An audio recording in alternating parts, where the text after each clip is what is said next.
If everything will return to flower eventually, why even worry about returning everyone to flower? Isn't that pointless too? Thinking too hard is also a form of greed.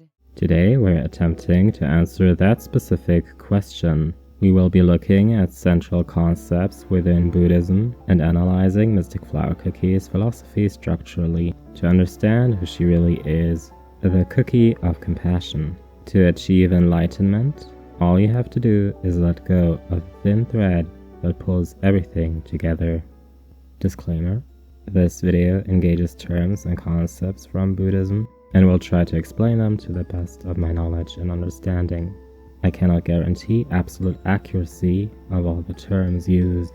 I also apologize for any pronunciation inaccuracies. The Bodhisattva path. Mystic Flower Cookie visually resembles Guan Yin, depictions of a Chinese goddess, a bringer of hope in dark times. But Mystic Flower Cookie merely borrows her iconography. Mystic Flower Cookie is what Guan Yin is, a Bodhisattva. Bodhisattva can be translated as enlightenment being. It is one of the central concepts of Mahayana Buddhism, the school of Buddhism predominant in East Asia. The traditional explanation is that the Bodhisattva is a being on their path towards enlightenment, but has decided to withhold from it in order to liberate not just themselves, but all beings. I am arguing that to understand Mystic Flower Cookie, we need to look at her structurally, not just as a reference to Guan Yin, but Mystic Flower Cookie as belonging to the same category of the Bodhisattva, and Mystic Flower Cookie as a fully actualized instantiation of it. Greed begets greed. In Buddhism, we encounter at least two explanations for how a Bodhisattva functions in the world. The traditional explanation is that they postpone their enlightenment. In Mahayana specifically, a Bodhisattva practices non-abiding nirvana, where they stay neither in samsara due to enlightenment, but also don't stay in private nirvana due to their compassion. Mystic Flower Cookie's backstory alludes to both explanations by literalizing them. She is attacked by bandits who have heard a rumor about her cocoon being filled with treasures. Because of this, she is forcefully ruptured from her initial path. I'm arguing that she was already a Bodhisattva before this event, but the bandits have altered her path. The Bodhisattva seeks liberation for all beings, so if a being who is already giving up herself so freely is being attacked in hopes that even more can be extracted from her, then Mystic Flower Cookie realizes that her path has no real telos, because cookies will choose the fleeting physical realm every time. So she chooses a new goal, reconfiguring it around greed. Greed is her escalation of the concept of trishna, meaning excessive desire or craving, described in the second noble truth, while the first noble truth describes dukkha, often translated as suffering, caused by attachment to the impermanent nature of things. The second noble truth describes how we become attached through trishna, literally thirst. Understanding thirst as greed highlights a very specific tension that is represented by Mystic Flower Cookie. Greed, as she describes it, is defined by its endless continuation. The cookie who hides in a cave already has shelter and protection from the elements, yet might still come to wish for a house. This is greed, and it is inherent to the structure of all desiring. In more psychological terms, once a need is met, it creates a new baseline from which new needs emerge. It is the basic problem of economics that goods are limited, but human wants are unlimited. And Mystic Flower Cookie felt this firsthand when she was attacked in her cocoon. Water may quench my thirst, but in turn I will come to be thirsty again, and one day I might come to desire milk and honey. To Mystic Flower Cookie, all desire is already in excess. There is one Buddhist legend that I want to talk about for a little. The story of Prince Sattva from the Jataka tales. At the edge of the cliff, Prince Sattva encounters a starving tigress and her cubs. Realizing there is no other way to help them, he jumps off to his own death, so the tigress may feed her cubs on his body. If we look at Mystic Flower Cookie's underling, Cloud Hete Cookie, and the context of the backstory, we see something interesting. Cloud Hete Cookie's mother dies, so Mystic Flower may live. Cloud Hete is of course not a tiger, but this is very much so an inversion of the legend and shows us some interesting things. First, it is the tigress who imbues Prince Sattva's existence with meaning.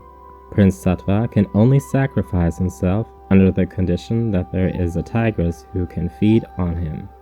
Conversely, Mystic Flower Cookie derives the meaning of her existence from the existence of unleavened cookies, regardless of compassion or apathy. Second, the tale illustrates the escalation from thirst to greed. Prince Sattva has temporarily fed the tigress, but when the new day comes, she and her cubs will hunger again. Because water has quenched my thirst, I will come to be thirsty again in the future. All things are empty. There is not the slightest difference between cyclic existence and nirvana.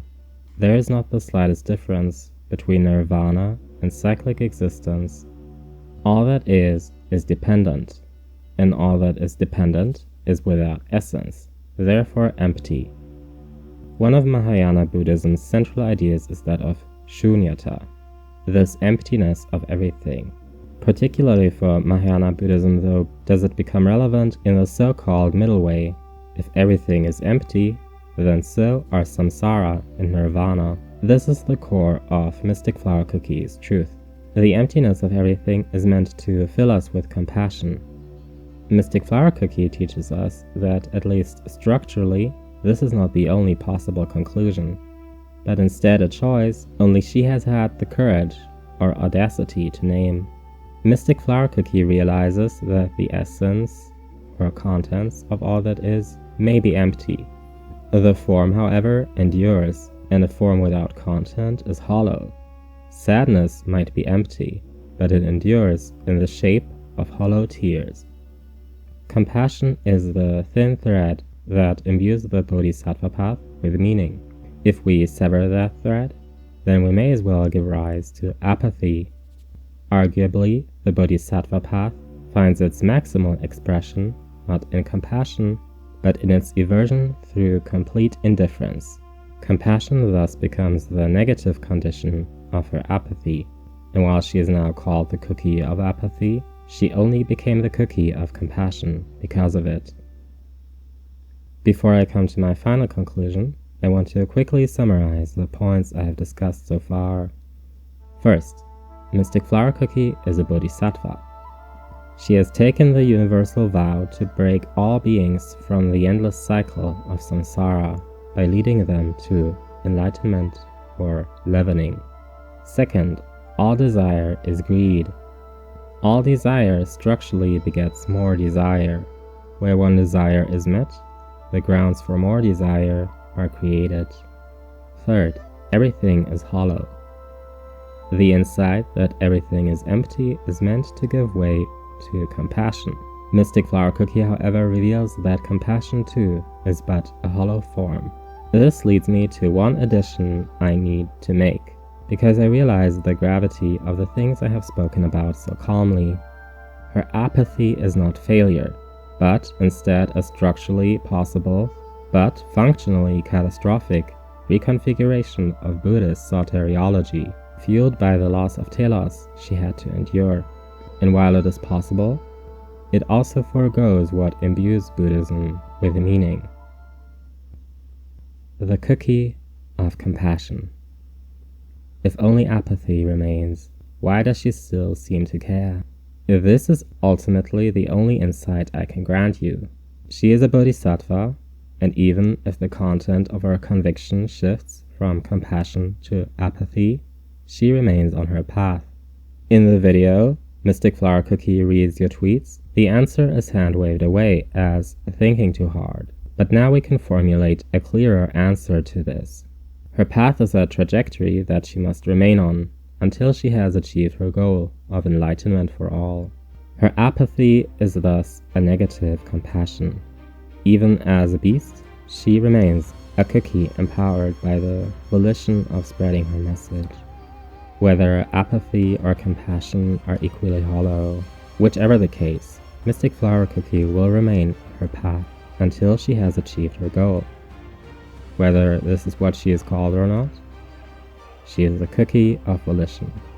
She is a cookie of compassion, and she was never anything else.